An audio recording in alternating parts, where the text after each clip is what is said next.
어제 새벽에 정 목사님께서 기도 제목을 나눠주셨는데 저희 딸 이랑이가 넘어지면서 눈썹을 다쳐서 어제 아침에 봉합수술을 받았습니다. 저희 가족들이 많이 놀라고 또 여러 가지로 걱정 많이 했는데 성도님들의 기도와 또 여러 위로의 연락을 주셔서 은혜롭게 수술을 잘 받았고 이랑이도 큰 탈 없이 잘 퇴원했습니다. 이 자리를 빌어 감사의 말씀을 드립니다. 이랑이가 어리다 보니 많이들 이렇게 물어보셨습니다. 이랑이 많이 안 울었나요? 이런 질문을 많이 주시는데 이랑이는 신기하게 잘 안 웁니다. 어제도 수술을 준비하는 과정부터 수술을 마치고 나올 때까지 한 번도 울지 않고 모든 과정을 잘 이겨냈습니다. 누굴 닮아서 그러는지는 잘 모르겠는데 아빠도 엄마도 그 부분은 좀 안 닮은 것 같습니다. 그렇다고 제가 엄청나게 울음이 많았던 것은 아니었던 것 같지만 아버지 보시기엔 저도 많이 울었었는지 아버지는 자주 저에게 이런 말씀을 하셨습니다. 남자는 태어나서 3번만 우는 거다. 여기 계신 남자 성도님들도 어렸을 때 이 말을 한 번씩은 다 들어보셨을 텐데 저희 아버지는 남자가 울어도 되는 순간 3가지를 알려주셨습니다. 태어났을 때, 나라가 망했을 때, 그리고 부모님이 돌아가셨을 때. 사실 이 3가지 때는 누가 생각해도 눈물이 나야만 하는 그런 상황입니다. 안 우는 것이 오히려 이상합니다. 태어났을 때는 모든 것이 낯설고 불편하기 때문에 운다고 합니다.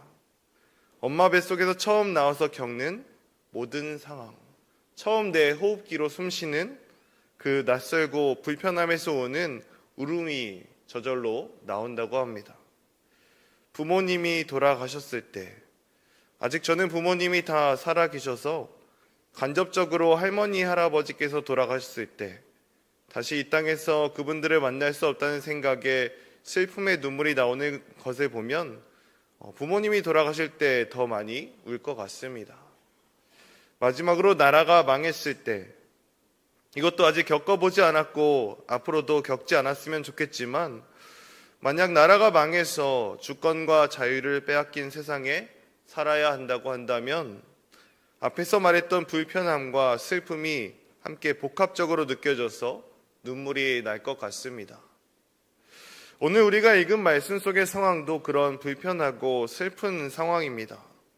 그래서 그런지 오늘 본문 첫머리에서 하나님께서는 유다 백성들에게 애가를 지어 부르라 라고 말씀하십니다.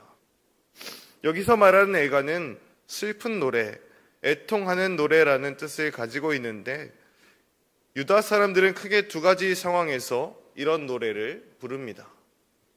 한 가지 상황은 장례식에서 죽은 고인을 떠올리며 애가를 부르고 다른 한 가지 상황은 국가적 위기 상황에 직면해 탄식하고 회개하면서도 애가를 불렀습니다.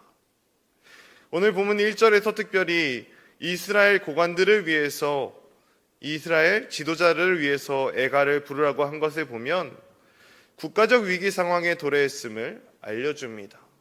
이스라엘 지도자의 위기는 곧 이스라엘 나라 전체의 위기가 온 것이기 때문입니다. 이스라엘에는 어떤 위기가 찾아왔고 또 왜 위기가 왔을까요? 오늘 본문에서는 3가지 애가가 기록되어 있는데 먼저는 2절부터 4절 말씀에 기록되어 있습니다. 부르라 내 어머니는 무엇이냐 암사자가 그가 사자들 가운데 엎드려 젊은 사자 중에서 그 새끼를 기르는데 그 새끼 하나를 키우매 젊은 사자가 되어 먹이 물어뜯기를 배워 사람을 삼키매 이방이 듣고 함정으로 그를 잡아 갈고리로 깨어 끌고 애굽 땅으로 간지라. 말씀에서는 암사자가 새끼 하나를 키워 젊은 사자가 되었다고 하는데 여기서 암사자는 유다를, 젊은 사자는 유다의 왕이라고 볼 수 있습니다. 유다에서 한 젊은 왕이 났는데 그 왕의 통치가 얼마나 악한지 사람을 삼킬 정도로 악한 왕이었습니다. 그런데 이방 나라에서 그 왕을 가만두지 않았습니다. 그 왕을 잡아서 애굽 땅으로 데리고 갔습니다. 에스겔을 통해 예언된 이 사건은 실제로 있는 사건이었습니다. 바로 여호아스라는 왕의 이야기입니다. 여호아스는 요시아의 아들로 남유다의 17번째 왕이 되었으나 애굽에 의해 3개월 만에 폐위된 그런 왕이었습니다. 열왕기하 23장에 여호아스에 대해 여호와 보시기에 악을 행하였다고 기록되어 있는 것을 보면 그는 백성들에게도 악을 행했지만 하나님께도 악을 행한, 하나님께 불순종했던 왕이라고 할 수 있습니다. 그런 그를 하나님께서는 애굽의 왕 느고에 의해서 잡혀가게 하시고 그곳에서 최후를 맞게 하실 뿐 아니라 유다 백성들에겐 애굽에 많은 은금을 바치게 하셨습니다. 지도자의 악행, 왕이 하나님과 백성들에게 악을 행함으로 인하여 나라 전체의 혼란을 야기하고 다른 나라의 간섭을 받는 등 국가적 위기 상황이 찾아온 것입니다. 안타깝게도 이런 비극은 한 번으로 끝나지 않았습니다. 그래서 두 번째 애가가 이어집니다. 오늘 본문 5절부터 7절의 말씀에 이렇게 기록되어 있습니다. 암사자가 기다리다가 소망이 끊어진 줄을 알고 그 새끼 하나를 또 골라 젊은 사자로 키웠더니 젊은 사자가 되매 여러 사자 가운데에 왕래하며 먹이 물어뜯기를 배워 사람을 삼키며 그의 궁궐들을 헐고 성읍들을 부수니 그 우는 소리로 말미암아 땅과 그 안에 가득한 것이 황폐한지라. 애굽에 잡혀간 여호아스의 뒤를 이어 여호야긴, 시드기야가 왕위를 이어갔으나 이 세 명의 왕에 대한 평가가 크게 다르지는 않았습니다. 그들 모두 하나님 보시기에 악을 행하였습니다. 특히 시드기야가 백성을 대하는 모습은 여호아스와 크게 다르지 않았습니다. 시드기야의 통치를 사람들을 삼키며 궁궐들을 헐고 성읍들을 부수는 그런 모습이었습니다. 이런 시드기야를 보시고 하나님께서는 8절과 9절 말씀으로 이렇게 말씀하셨습니다. 이방이 포위하고 있는 지방에서 그를 치러 와서 그의 위에 그물을 치고 함정에 잠아 우리에 넣고 갈고리를 깨어 끌고 바벨론 왕에게 이르렀나니 그를 옥에 가두어 그 소리가 다시 이스라엘 산에 들리지 아니하게 하려 함이라. 두 번째 사자와 첫 번째 사자가 다른 점이 있다면 첫 번째 사자는 애굽에 끌려간 반면 두 번째 사자는 9절 말씀에 기록된 대로 바벨론으로 끌려갔다는 점입니다. 그리고 말씀처럼 시드기야도 바벨론으로 끌려갔으며 더 나아가 이스라엘과 예루살렘은 그 바벨론에 의해 완전히 파괴되고 함락됩니다. 이처럼 지도자의 타락 그리고 나라의 멸망이라는 상황이 다가오고 있기에 하나님은 애가를 지어 부르라, 슬퍼하라고 말씀하신 것이고 이러한 하나님의 말씀을 듣고 지도자들이 회개하기를 바라셨지만 오늘 말씀의 두 젊은 사자로 표현된 유다의 왕들은 말씀을 듣고 깨달을 만큼 깨어있는 사람이 아니었습니다. 다시 하나님께로 마음을 돌이킬 만큼 깨어있지 못했습니다. 오늘 본문 1절부터 9절의 말씀, 특별히 지도자의 악행으로 온 나라에 영향을 주는 것을 보면서 우리는 지도자의 영향력에 대해서 다시 한번 생각해 보게 됩니다.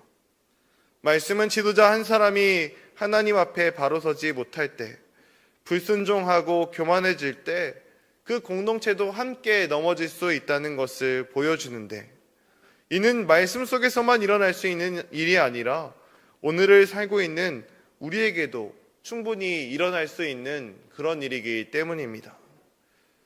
우리는 삶 속에서 여러 공동체에 속하여 살고 있습니다. 국가 공동체, 가족 공동체, 직장 공동체, 교회, 선교회, 속회 등의 신앙 공동체, 그리고 각 공동체마다 지도자, 리더들이 있습니다.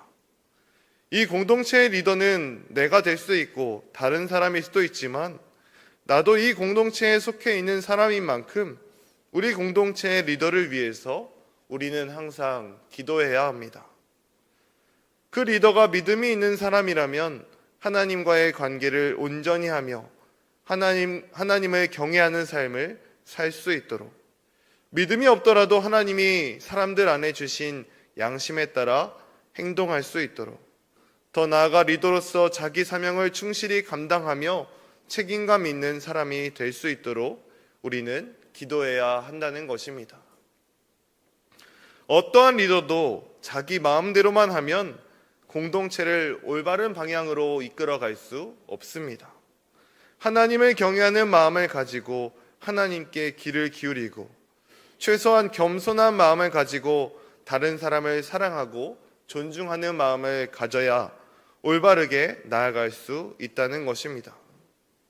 내가 속한 공동체의 리더가 하나님 앞에서나 사람들 앞에서 교만한 모습으로 서지 않도록, 그래서 타락과 실패의 길에 서지 않고 내가 속한 공동체가 좀 더 나은 방향으로 나아갈 수 있도록 날마다 기도할 수 있는 여러분의 믿음이 되기를 간절히 소망합니다.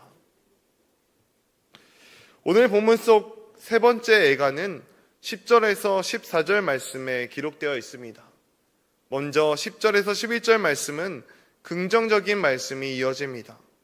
내 피의 어머니는 물가에 심겨진 포도나무 같아서 물이 많음으로 열매가 많고 가지가 무성하며 그 가지들은 강하여 권세 잡은 자의 규가 될 만한데 그 하나의 키가 굵은 가지 가운데서 높았으며 많은 가지 가운데서 뛰어나 보이다가, 앞에서도 유다를 어머니라고 표현했듯이 10절의 어머니도 유다를 뜻하는 말입니다.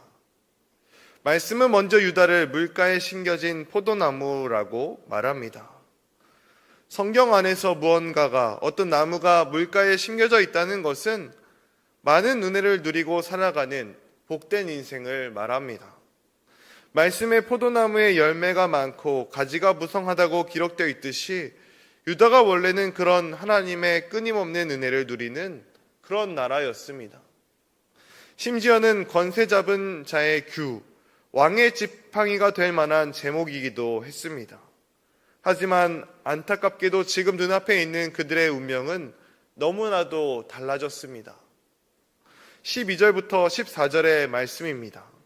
분노 중에 뽑혀서 땅에 던짐을 당하매 그 열매는 동풍에 마르고 그 강한 가지들은 꺾이고 말라 불에 탔더니 이제는 광야 메마르고 가물이 든 땅에 심어진 바 되고 불이 그 가지 중 하나에서부터 나와 그 열매를 태우니 권세 잡은 자의 규가 될 만한 강한 가지도 없도다 하라. 이것이 애가라. 후에도 애가가 되리라.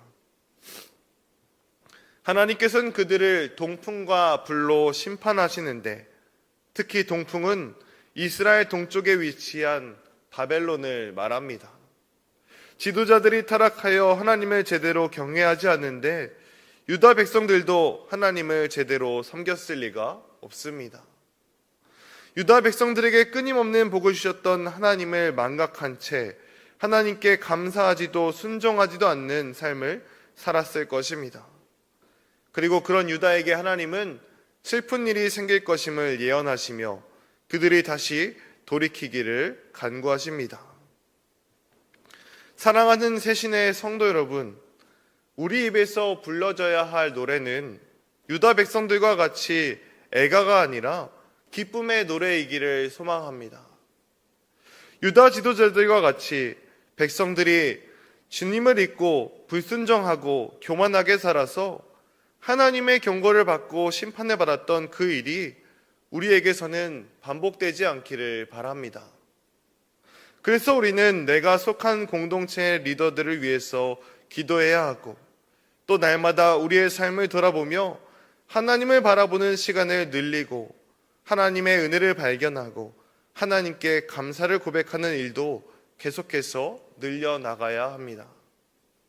하나님을 찾는 일, 하나님을 의지하는 일, 하나님께 감사하는 일, 하나님께 영광 돌리는 일, 하나님께 순종하는 일, 하나님께 나아가는 일은 하나님께서 기뻐하시는 일입니다. 우리가 먼저 하나님을 기쁘시게 하면 하나님께서는 몇 배 더 큰 기쁜 일로 우리에게 복을 주실 것입니다. 우리에게 더 큰 은혜와 사랑을 부어주시며 우리의 삶을 더욱 행복하게 만들어 주실 것입니다.